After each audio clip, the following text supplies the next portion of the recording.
প্রিয় বন্ধুরা, কেমন আছেন? আশা রাখি ভালো। আজকে আমি মূর্তি পূজার যে প্রচলন বা মূর্তি পূজার যে সূচনা সেটা নিয়ে আলোচনা করব। আশা রাখি ভালো লাগবে, আপনারা আমার সাথে থাকেন। আমরা বিজ্ঞানীদেরকে কোনো ক্রমেই উড়িয়ে দিতে পারি না, কারণ বিজ্ঞানীরা হচ্ছে পৃথিবীর শ্রেষ্ঠ সন্তান, দেশের এবং জাতির শ্রেষ্ঠ সন্তান। কারণ পৃথিবীতে যা কিছু কল্যাণকর, যা কিছু মহান, তার অধিকাংশই আমরা এই বিজ্ঞানের হাত ধরে পেয়েছি। এটা যদি আপনি অস্বীকার করেন তাহলে মনে করেন যে আপনি ভুল করতেছেন। এটা স্বীকার করতেই হবে, স্বীকার না করে উপায় নাই। আগেকার দিনে মানুষরা যখন হজে যেত তখন হেঁটে হেঁটে যেত বা জাহাজে যেত। অনেক মানুষ সাপে খেত, বাঘে খেত, অন্য জন্তু জানোয়ারের আক্রমণে পড়ে মারা যেত বা অনেক অসুখ বিসুখ হতো। কিন্তু এখন এসির ভিতরে আরামসে সাই করে বিমানে চলে যায় আর বিমানে চলে আসে, তাই না? এগুলোর পিছনে কি বিজ্ঞানের অবদান অনেক বেশি। এটাকে আপনি অস্বীকার করতে পারবেন, অবশ্যই আপনাকে স্বীকার করতে হবে। আর যদি স্বীকার না করেন তাহলে বুঝতে হবে আপনি একটু কি পিছিয়ে পড়ে আছেন। ঠিক আছে? আচ্ছা, তো বিজ্ঞানীরা বলতেছে যে এই পৃথিবীর বয়স 460 কোটি বছর। কত? 460 কোটি বছর। এখন পৃথিবীতে জীবের আবির্ভাব হয়েছে কত? 80 লক্ষ বছর পৃথিবীতে। কারণ পৃথিবীটা প্রথমে উত্তপ্ত ছিল, আস্তে আস্তে আস্তে শীতল হয়েছে, তারপরে জীবের আবির্ভাব হয়েছে। তাতে পৃথিবীতে প্রায় জীবের আবির্ভাব হয়েছে 80 লক্ষ বছর। আর পৃথিবীতে মানুষের আবির্ভাব কত? প্রায় 20 লক্ষ বছর, এমনকি তারও বেশি। কেউ কেউ বলে আরও বেশি, 80 লক্ষ বছর আগেই পৃথিবীতে মানুষ আসছিল। যাও, সেখানে আমরা তর্কে যাব না। আমরা দেখতে পাই যে এই যে সুমেরীয় অঞ্চল বা মিশরীয় অঞ্চল বা ব্যাবিলীয় অঞ্চল, এখানে 16,000 বছর আগে মানুষ বসবাস করত। তারপরে আপনার এই যে মিশরীয়রাও প্রায় 12,000 বছর আগে তারা মিশরে বসবাস করত। আর ফারাও রাজাদের যে কাহিনী আমরা জানতে পারি, তাও প্রায় কত? 7,500 বছর, কম না। আবার আমেরিকার যে অ্যাজটেক ধর্ম আছে, মায়ান ধর্ম আছে, ইনকা ধর্ম আছে, সেগুলোর কাহিনী প্রায় 14,000 বছর। এখানে একটা ভালো জিনিস করবেন যে ইসলাম ধর্মের বয়স কত? 1400 বছর। আর সেই অ্যাজটেক ধর্মের বয়স কত? 14,000 বছর। কোথায় তাল গাছ আর কোথায় ছোট গাছ, তাই না? কোথায় আগরতলা আর কোথায় চক্রিতলা, অনেকটা ওরকম বিষয়টা, তাই না? এরকম কোথায় 14,000 বছর আর কোথায় মাত্র 1400 বছর, অনেক পার্থক্য না? বাচ্চা, ছোট বাচ্চা। যাও, তো ছোট বাচ্চা অনেক কথাই বলে, এ হলো বিষয়। তো অনেক আগে ধর্ম ছিল, তাই না? অনেক আগে ধর্ম ছিল।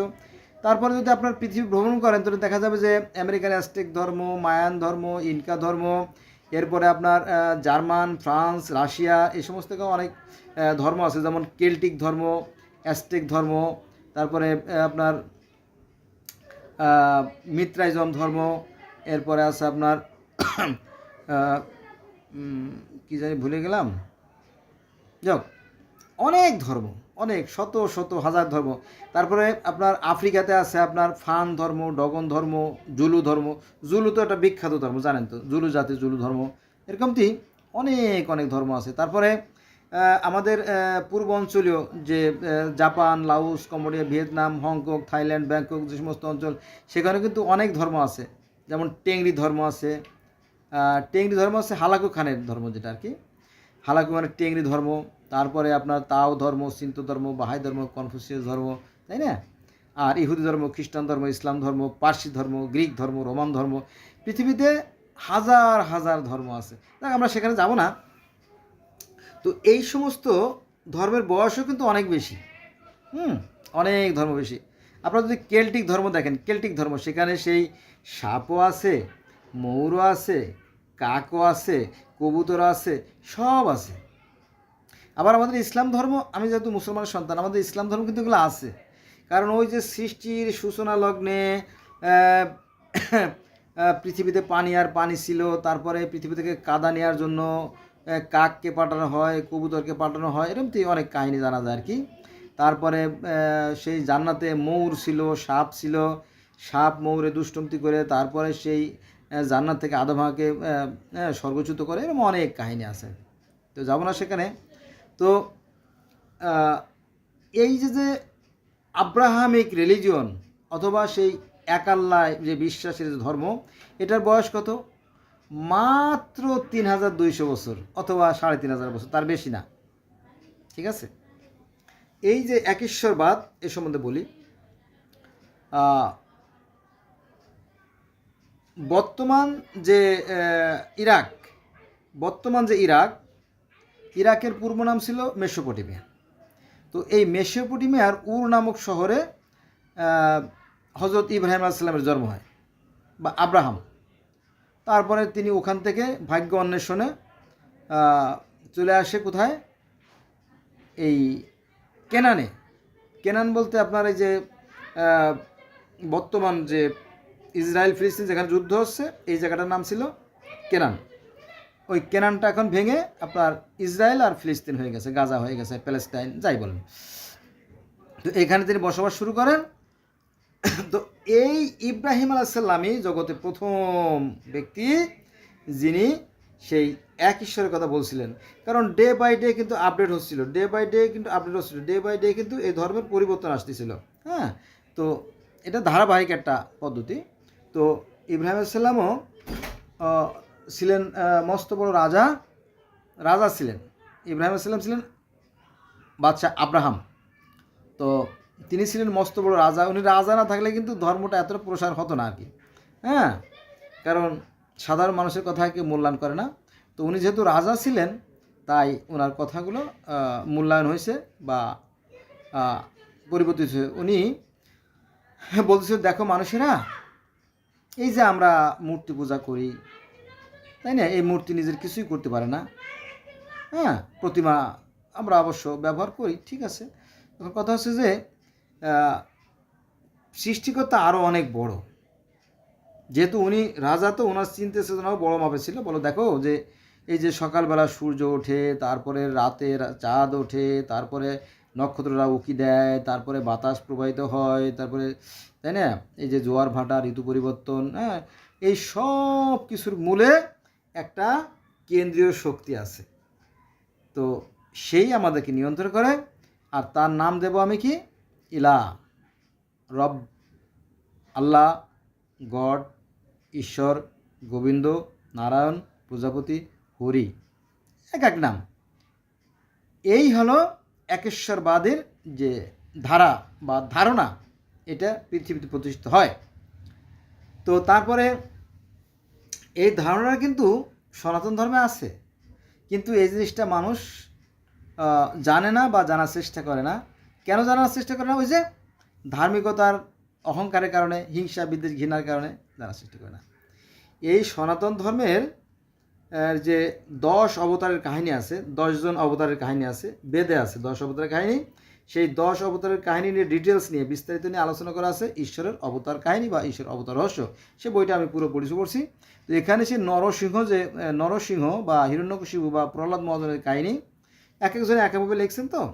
তো সেখানেও সেই প্রহ্লাদ মহাজন, অর্থাৎ সনাতন ধর্মের যে প্রহ্লাদ মহাজন, সেই প্রথমে এই নিরাকার সৃষ্টির কথা বলে। আপনারা জানেন কিনা আমি জানি না, এই সনাতন ধর্মের মধ্যে তো ঈশ্বর তো একজনই। এটা বেদে আছে যে ব্রহ্মা একং দ্বিতীয় নাস্তি। ব্রহ্মা মানে সৃষ্টিকর্তা, একং মানে একজনই, দ্বিতীয় মানে দুই, নাস্তি মানে নাই। সৃষ্টিকর্তা একজনের বেশি নাই। একমে বা দ্বিতীয়াম, তিনি এক এবং অদ্বিতীয়। জানেন, এই যে মানে যারা হিন্দু বা সনাতনী, তারা তো এক ঈশ্বরে মানেই, যারা ব্রহ্ম সমাজ তারাও কিন্তু নিরাকার ঈশ্বরে মানে। তাহলে পূজা কেন করে? এই পূজাটা হচ্ছে আসলে ওই স্মৃতিকে জাগ্রত করার জন্য। আর এটা তো পূর্বপুরুষরা বহুদিন ধরে করে আসছে, ঠিক আছে। কেন করে আসছে? পৃথিবীতে যখনই কোনো মহামানব আসছে, তো তাদেরকে স্মরণীয় বরণীয় করে রাখার জন্য তাদের মূর্তি গড়া হতো। এই থেকে মূর্তি পুজো শুরু, আর কিছু না। এখন যে আমরা মূর্তি পূজা করি না তা না, এখন আমরা করি। মনে করেন যে সাভারের যে স্মৃতিসৌধ, এটা সেই যে তাই না একটা প্রতীক।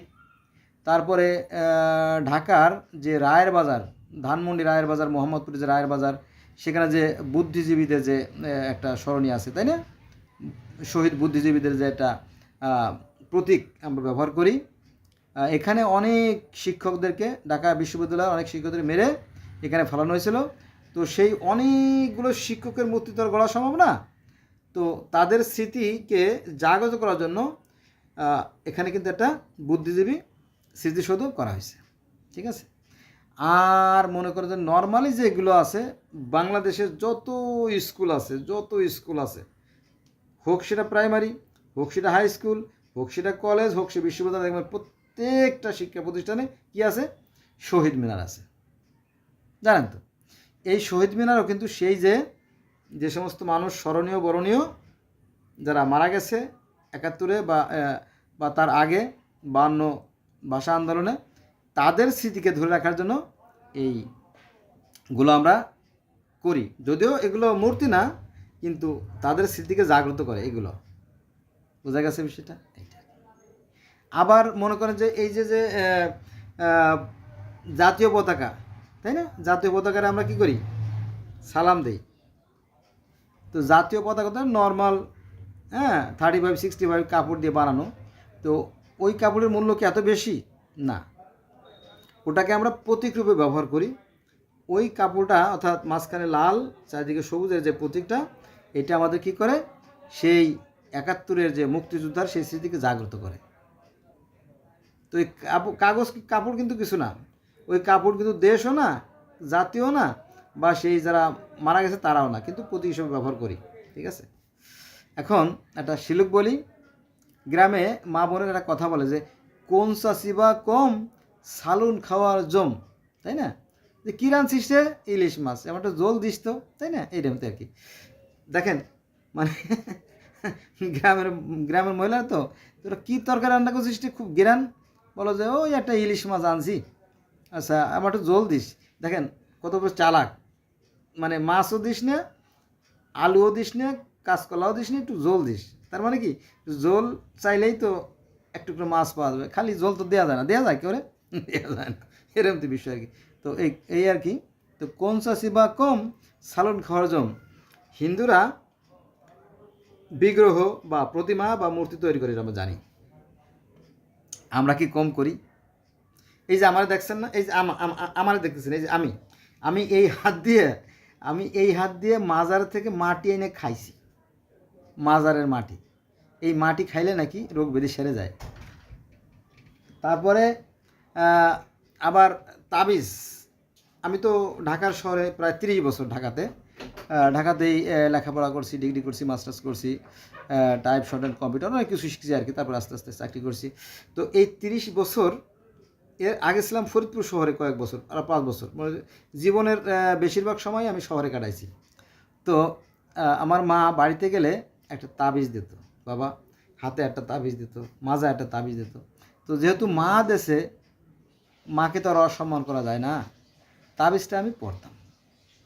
কিন্তু এই তাবিজ পড়া যে শিরক এবং ক্ষমার অযোগ্য পাপ, তারপরেও পড়তাম। কারণ কি, মা দেশে, মার ওই যে মনের সান্ত্বনা, যে আমার ছেলে যেন থাকে নিরাপদে, আমার সন্তান যেন থাকে নিরাপদে, তাই না। এই জন্য মা হয়তো বুঝতো যে এটা ঠিক না, তারপরেও একটা কালাম, পবিত্র গ্রন্থের একটা কালাম সাথে থাকলে হয়তো বিপদ আপদ থেকে বাঁচা যেতেও পারে, তাই না।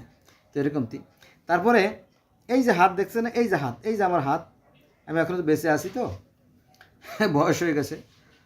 তো এই হাত দিয়ে আমি যখন ক্লাস 2তে পড়ি, তখন 1 টাকা 25 পয়সা দিয়ে খাজা গজা কিনে একটা গাছ ছিল, ওটা হচ্ছে আপনার এই গাছ, হিজল গাছ, বিশাল হিজল গাছ।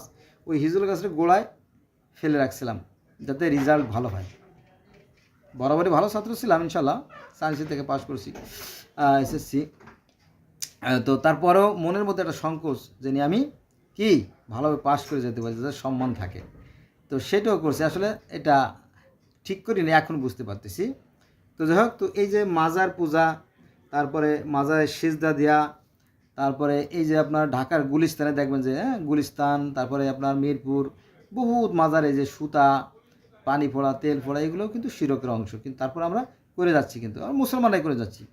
তারপরে সবচেয়ে বড় যে বিষয়টা, হয়তো আমরা বিগ্রহ তৈরি করি না বা মূর্তি তৈরি করি না, কথা সত্য, কিন্তু এই যে মক্কায় যে আমরা এই যে পাথরে চুমা দেই, এটা কি শিরক নয়? এটাও শিরকের। কারণ কি, পাথরের কোনো ক্ষমতা নাই, জানেন তো, পাথরের কোনো ক্ষমতা নাই কাউকে রক্ষা করার বা কারো পাপ মুক্ত করার। করলে পারে কে, হয়তো সেই সৃষ্টিকর্তা করতে পারেন, কিন্তু তারপরে আমরা এটা করি। তার মানে এটা অন্যায় না? যদি আপনি ধরেন তাহলে কিন্তু অন্যায়, আর যদি না ধরেন তাহলে অন্যায় না। কারণ কি জানেন, আমাদের একটা স্বভাব আছে মানুষের। আমি কিন্তু অ্যারাউন্ড দ্য ওয়ার্ল্ড সবার জন্য নিরপেক্ষভাবে বলতেছি, কারোকে নির্দিষ্ট করে না। দেখবেন যে নিজের ভুলগুলো ধরতে চায় না, তাই না? তারপরে মনে করো শয়তান কোথায় থাকে? শয়তান ওই যে একটা পিলারে ঢিল মারে হজে গেলে, ওটা কি শয়তান? বলেন, ওই যে খুঁটি বা পিলার, ওটা কি শয়তান? না, ওটা শয়তান না। তুইলে কেন মারা হয়? কেন মারা হয়? এটার উত্তর একজন হাজও দিতে পারবে না। এটাও শিরকের মধ্যে পড়ে। তাহলে আপনি যখন একটা কিছু করবেন সেটা ভালো, আর আমি যখন করতে যাবো সেটা মন্দ হয়ে যাবে, এটা কেমন কথা, তাই না? এটা আর কি। তো যাই হোক, তো সৃষ্টিকর্তা সবার জন্য সমান। এই ধর্ম নিয়ে এই হিংসা বিদ্বেষ ঘৃণা করা যাবে না। এমনকি কোরআনে আছে যে অন্য ধর্মের দেবদেবীদের, অন্য ধর্মের দেবদেবীদের তুচ্ছ তাচ্ছিল্য করা যাবে না। ভালো করে শুনে রাখেন। এইভাবে জীবনে অন্য কেউ বলবে কিনা আমি জানি না। আমি যেহেতু নিরপেক্ষ একজন মানুষ, এই জন্য আমি নিরপেক্ষভাবে বলি। কোরআনে আছে যে অন্য ধর্মের দেবীদেরকে তুচ্ছ তাচ্ছিল্য করা যাবে না বা অবহেলা করা যাবে না, কোরআনের কথা। কিন্তু কিন্তু এই আয়াতটা আমার মনে হয় আলেমরা উচ্চারণ করে না, তাহলে গুমর ফাঁস হয়ে যাবে, সিক্রেট আউট হয়ে যাবে। বোঝা গেছে? আবার আরেকটা আয়াতে আছে যে তোমরা যদি কোরআন বুঝতে অসমর্থ হও, যদি তোমরা কোরআন বুঝতে না পারো, তাহলে তোমাদের পূর্ববর্তী কিতাব যারা পাঠ করে তাদের কাছে যেও। কার কথা? কোরআনের কথা। এই আয়াতটাও উচ্চারণ করে না। আমি যখন বলি না, তখন বলে বেটা, কোরআন শরীফ কি লুকায় রাখছে নাকি, আয়াত কি লুকায় রাখছে নাকি, তো উন্মুক্তই আছে, সবাই এখন মানে পড়তে পারে। এভাবে বেশি কথা বলে আর কি। কিন্তু একটু সুন্দর করে কথা বলার লোক বড়ই অভাব। যাক, মূল কথা আসি। কোনো একদিন, অনেক দিন আগের ঘটনা, 2009 থেকে 13-র ভিতরে, 2009 থেকে 13-র ভিতরে, 2009 সম্ভবত ওই যে বিডিআর পিলখানা যে গোলাগুলি হয়েছিল, ওই সময়ের ঘটনা। তো আমি তখন আজিমপুরে, ঢাকার যে maternity centre Azimpur, new market Azimpur, ওইখানে। তো আমি দেখলাম যে একটা ভদ্রলোক, অত্যন্ত সুন্দর ধবধবে, এবং ওনাকে দেখলে অনেকটা রাজা বাদশার মতো মনে হবে, খুবই স্মার্ট, ফর্সা, ইয়াং। হ্যাঁ, তো উনি ভিক্ষা করতেছে। তো আমার ভিতরে একটা খটকা লাগলো, হোয়াট ইজ দিস ম্যাটার? তো আপনি জানেন আমি কথা বলা মানুষ। আমি কথা বলা মানুষ বলতে কি, আমি সেই 90 সালের থেকে এসএসসি পাস করার পরে বিভিন্ন পত্রিকার সাথে লেখালেখিতে জড়িত ছিলাম। ক্রান্তিকাল, পথকলি, সাপ্তাহিক ইদানিং, বিভিন্ন ধরনের পত্রিকার সাথে জড়িত ছিলাম।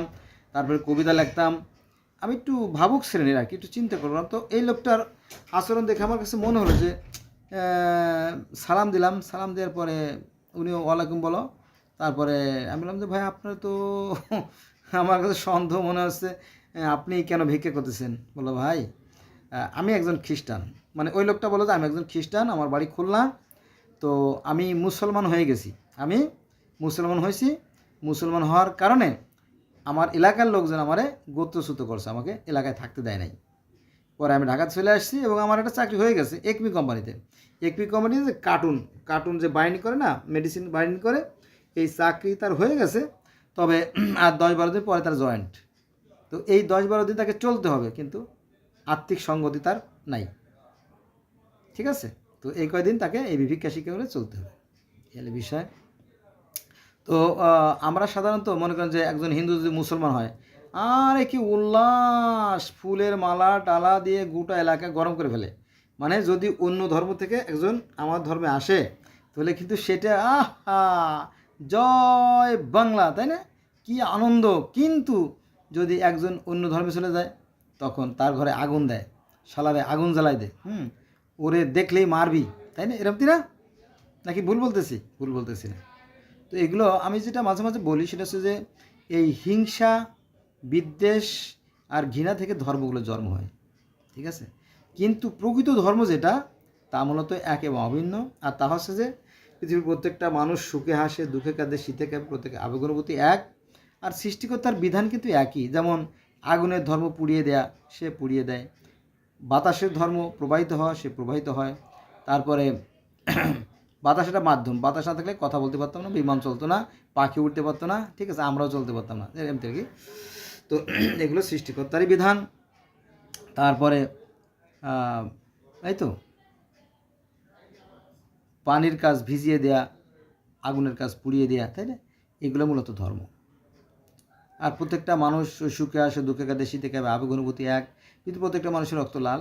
একটু ভিন্নতা থাকলেও মূল যে বিষয়গুলো, মৌলিক যে বিষয়গুলো, তা মূলত একেবারে অভিন্ন, ঠিক আছে? আর একটা ইন্টারেস্টিং ব্যাপার আছে যে পৃথিবীতে যত ধর্ম আছে, প্রত্যেকটা ধর্ম কিন্তু সত্য, সুন্দর, কল্যাণের কথা বলে, ন্যায়ের কথা বলে, আদর্শের কথা বলে। বললে কী হবে? ওই যে হিংসা, বিদ্বেষ, এটাই সে সৃষ্টিকর্তার পক্ষ থেকে একটা খেলা, ভালো মন্দের খেলা। প্রত্যেকটা মানুষের ভিতরে আছে ভালো মন্দের জ্ঞান। এখন আপনি কি ভালোটাই চর্চা করবেন না মন্দটা চর্চা করবেন, সেটার উপর নির্ভর করে আপনার কর্মফল, অর্থাৎ সেই প্রতিদান দিবসের ফলটা নির্ভর করে, ঠিক আছে? তো আমি আমার ব্যক্তিগতভাবে বলবো, দেখেন, আপনারা হিংসা, বিদ্বেষ ছেড়ে দেন। আসুন আমরা মানুষ হই, প্রকৃত মানুষ হওয়ার চেষ্টা করি। এই ধর্মগুলো মূলত সৃষ্টি হয়েছে মানুষের সাথে মানুষের হিংসা, বিদ্বেষ, ঘৃণা থেকে। হ্যাঁ, আর সৃষ্টিকর্তার যে বিধান সেটা হচ্ছে যে পৃথিবীর প্রত্যেকটা মানুষকে তিনি ভালো মন্দের জ্ঞান দিয়ে দিয়েছেন, সে ব্যাপারে বিন্দুমাত্র কোনো সন্দেহ নাই, ঠিক আছে? কিন্তু আমরা বুঝো না বোঝার ভান করি, আমাদের বিবেককে কাজ লাগাই না। কোরআনেও কিন্তু এই ব্যাপার আছে যে কিছু মানুষ আছে, ভালো করে শুনে রাখেন, যে কিছু মানুষ আছে যারা দেখেও দেখে না, আর শুনেও শোনে না, আর বুঝেও বোঝে না, তারা চতুষ্পদ জন্তুর চেয়ে নিকৃষ্ট। চতুষ্পদ জন্তুর চেয়ে নিকৃষ্ট বলছে, কোরআনে বলছে, আল্লাহ বলছে। বোঝা গেছে এটা? এখন প্রত্যেকটা ধর্মের তো কিছু ভালো মন্দ লোক থাকে, তবে এই মন্দ লোকগুলোই দেখবেন যে কলহ সৃষ্টি করে এবং ধর্মের 12:30 বাজায় দেয়, সর্বনাশ করে ফেলায়। ফলে মানুষের বিভেদ সৃষ্টি হয়। এই বিভেদ থেকে যে কত কিছু হয়ে গেছে একটু বলি আপনাদেরকে, নিতে পারা বুঝবে না। এটা হচ্ছে যে এই যে সনাতন ধর্ম, যেমন শাক্ত, শৈব, বৈষ্ণব, তাই না, বুদ্ধ, শিখ, এই ধরনের অসংখ্য ধর্মে বিভক্ত হয়ে গেছে। আবার ঠিক তার পরের ধর্ম যেমন বৌদ্ধ ধর্ম, তাই না? বৌদ্ধ ধর্ম অনেক ভাগ আছে, একই বৌদ্ধ কিন্তু ওরা আবার হিনজান, মহাযান, বজ্রযান ভাগ আছে। আবার ইহুদি ধর্ম, সেখানেও ভাগ আছে, যেমন সাদ্দুকীর সম্প্রদায়, ফারাসি সম্প্রদায়, অ্যাসিন গ্রুপ, এরকম তো অনেক ভাগ আছে। আবার খ্রিস্টান ধর্ম তো অনেক ভাগ আছে, যেমন Baptist, Catholic, Protestant, seven Adventist, জিহোভার সাক্ষী, অর্থোডক্স, অ্যাংলিকান, হানাফাইট, এরকম আমি তো বললাম 8টার কথা বললাম না, 14টা ভাগ আছে। বোঝা গেছে? তারপরে তাও ধর্মের মধ্যে 5টা ভাগ আছে, এর মধ্যে আমার মনে নাই, মনে থাকলে আমি বলতাম, লেখা আছে। যাক, তারপরে আমাদের ইসলাম ধর্ম তো বাচ্চা ধর্ম, তাই না? মাত্র, আমি কিন্তু ভিডিও শুরুতে বলছিলাম, মনে আছে, যে পৃথিবীতে জীবের আবির্ভাব 80 লক্ষ বছর, ঠিক আছে, অথবা 20 লক্ষ বছর। আর ইসলাম ধর্ম বয়স মাত্র কত? 1400 বছর, আর 14,000 বছর আছে। আবার এই যে নূহ নবীর যে বন্যার কাহিনী, এগুলো আছে প্রায় 38,000 বছর আগে। কত? 38,000 বছর আগের গোটা পৃথিবীর একটা বন্যা হয়েছিল। এটা বিভিন্ন ধর্ম আছে, 300 ধর্মে এই বন্যার কাহিনী পাওয়া যায়। এটা নিয়ে আমরা অন্যদিন আলোচনা করবো, নইলে এলোমেলো হয়ে যাবে, তাই না? যেহেতু আজকে মানে মূর্তি পূজার প্রচলন নিয়ে আলোচনা করতেছিলাম, কিন্তু অন্য প্রসঙ্গে চলে যাচ্ছে আর কি। তো এই হলে বিষয়। আসুন না আমরা মানবিক হই, আমরা মানুষ হই, মানবিক হই। পৃথিবীটা অনেক সুন্দর, আর মানুষ হিসেবে জন্ম নেওয়াটা অনেক সার্থক। এই সার্থক জীবন আমরা হেলায় কেটে নষ্ট না করি, ঠিক আছে? ধর্মের দোহাই দিয়ে জান্নাত পাওয়া যাবে না, ধর্মের দোহাই দিয়ে জান্নাত পাওয়া যাবে না। কর্ম করতে হবে, ভালো কর্মই মূলত ধর্ম। বোঝা গেছে? আসুন আমরা মানবিক হই, আমরা মানুষ হই, আমরা পৃথিবীতে শান্তির প্রতিষ্ঠা করি। আর শান্তি প্রতিষ্ঠা মানে কি? একটা ভালো বীজ লাগানো। আমরা মরে যাওয়ার পরও যেন সেই গাছে আবার ভালো ফসল হয়। এই তো আজকে এই পর্যন্ত রইল। তো যেটা মূল বিষয় সেটা হচ্ছে যে এই যে মূর্তি পূজার কথা বললাম, যে সৃষ্টির উষালগ্ন যখন মানুষ প্রথমে প্রকৃতির পূজা করত, বিভিন্ন পাহাড়, বিভিন্ন গাছ, বিভিন্ন নদী, বিভিন্ন প্রাকৃতিক শক্তি, হ্যাঁ, সূর্য, চন্দ্র, এগুলোর পূজা করতো। পরে আস্তে আস্তে সেটা চেঞ্জ করে পরে যারা মহামানব তাদেরকে স্মরণীয় করে রাখার জন্য এই মূর্তির প্রচলন শুরু হয়। তাও তো বিলুপ্ত হয়ে গেছে জানেন তো, তাই না? যেমন আরবের যে প্যাগানরা ছিল, অর্থাৎ সনাতন হিন্দু যারা ছিল, তারা মূর্তি পূজা করতো, সেটা বিলুপ্ত হয়ে গেছে। তারপরে ব্যাবিলনীয় মিশরীয়রা মূর্তি পূজা করতো, সেগুলো বিলুপ্ত হয়ে গেছে। তারপরে এই যে যে ফিলিস্তিন, ইসরায়েল বা জেরুজালেম যেটা আর কি, প্যালেস্টাইন, এখানেও কিন্তু মূর্তি পূজা ছিল জানেন। এখানে জেবুসাইড নামে একটা গোত্র ছিল, আজ থেকে 6500 বছর আগে, তারাও মূর্তি পূজা করতো। তারপরে অস্তগামী সূর্যের পূজা করতো, সেগুলো বিলুপ্ত হয়ে গেছে। গ্রিকে অসংখ্য অসংখ্য দেবতাদের মূর্তি ছিল, হ্যাঁ, সেগুলো বিলুপ্ত হয়ে গেছে। হ্যাঁ, এইভাবে আস্তে আস্তে বিলুপ্ত হয়ে গেছে। হ্যাঁ, হয়তো ওদের ভবিষ্যতে হয়তো দেখা যাবে এগুলো থাকবে না, কিন্তু ধর্ম তারপরেও থাকবে। ধর্ম মানে বিশ্বাস, বিশ্বাস থেকেই ধর্ম। কারণ কি, আমরা তো আসলে প্রকৃতির সন্তান, আমরা মূলত এই প্রকৃতির সন্তান। আর এই প্রকৃতি গোটা পৃথিবীর সকল মানুষকে সমান দৃষ্টিতেই ভালোবাসেন, কিন্তু নির্বোধরা বুঝতে পারে না। মানে নির্বোধ মানে কি, যারা বেশি অতি ধার্মিক তারাই নির্বোধ। বোঝা গেছে বিষয়টা? এটা তারা বুঝতে পারে না, হলো বিষয়। কি বলতে গেছিলাম ভুলে গেছি। বাড়ি থেকে কষ্ট করে আসছি তো, অফিস থেকে খুব ক্লান্ত আর কি। তারপরও একটা ভিডিও করলাম। এই তো, আমরা একই স্রষ্টার সৃষ্টি, একই আদমের সন্তান, একই আমরা প্রত্যেকটা মানুষ ভাই ভাই। মানুষের সাথে মানুষের বিভেদ নাই, কিন্তু এই ধর্মগুলো মানুষের সাথে মানুষের বিভেদ সৃষ্টি করে পৃথিবীর একটা বিশৃঙ্খল সৃষ্টি করছে। ফলে এই ধর্মের কারণে পৃথিবীতে সবচেয়ে বেশি মারামারি, খুনোখুনি, কাটাকাটি হয়েছে। বোঝা গেছে? ধর্ম, সম্পদ, এগুলো নিয়ে আর কি। তো আমরা খালি হাতে আসি, খালি হাতে চলে যাব। আসুন আমরা ধর্ম নিয়ে বাড়াবাড়ি না করি। আমরা সবাই এই একই প্রকৃতির সন্তান, আবার আমরা এই প্রকৃতির সাথে আবার লীন হয়ে যাব। এ কথা কোরআনে আছে কিন্তু। কারণ আমার মুসলমান ভাইরা কিন্তু মাথা মোটা, মাঝে মাঝে বলি মাথা মোটা, তো এদের মাথায় বেশিরভাগই গোবর। তো তাদের উদ্দেশ্যে বলবো যে কোরআনে আছে যে তিনি আদি, তিনি অন্ত, তিনি যুগপৎ, তিনি জাহির, অর্থাৎ তিনি সাকার, তিনি নিরাকার, আবার তাতে সব লীন হয়ে যাবে। এটা কোরআনের কথা কিন্তু। তো সনাতন ধর্মে তাই বলে, একই কথা বলে। তো সনাতন ধর্মের সাথে মুসলমানদের পার্থক্য জানেন? শুধুমাত্র আর কোনো পার্থক্য নাই। বলি মুসলমানরা মনে করে যে সব কিছু সেই সৃষ্টিকর্তা সৃষ্টি, আর হিন্দুরা বা সনাতনরা মনে করে যে সব কিছুর মধ্যে সৃষ্টিকর্তা বিরাজমান। এই শুধুমাত্র এর পার্থক্য, আর কোনো পার্থক্য নাই। বোঝা গেছে? তারা একটা খড়কুটোকেও যদি সালাম করে, তাহলে এই খড়কুটোটা সেই সৃষ্টিকর্তার থেকে সৃষ্টি, তাই না? তার ভিতরে তার হাতের ছোঁয়া আছে, ঠিক কিনা? অবশ্যই ঠিক, সঠিক। কিন্তু এই জিনিসটা যদি আমরা উপলব্ধি করতাম, অনুধাবন করতাম, তাহলে বোধহয় আর এই ধর্ম নিয়ে পৃথিবীতে এত সংঘাত হতো না। বন্ধুরা, আজকে এই বন্ধু রইল, বলতে ক্ষমা সুন্দর দৃষ্টি রাখবেন। আল্লাহ হাফেজ।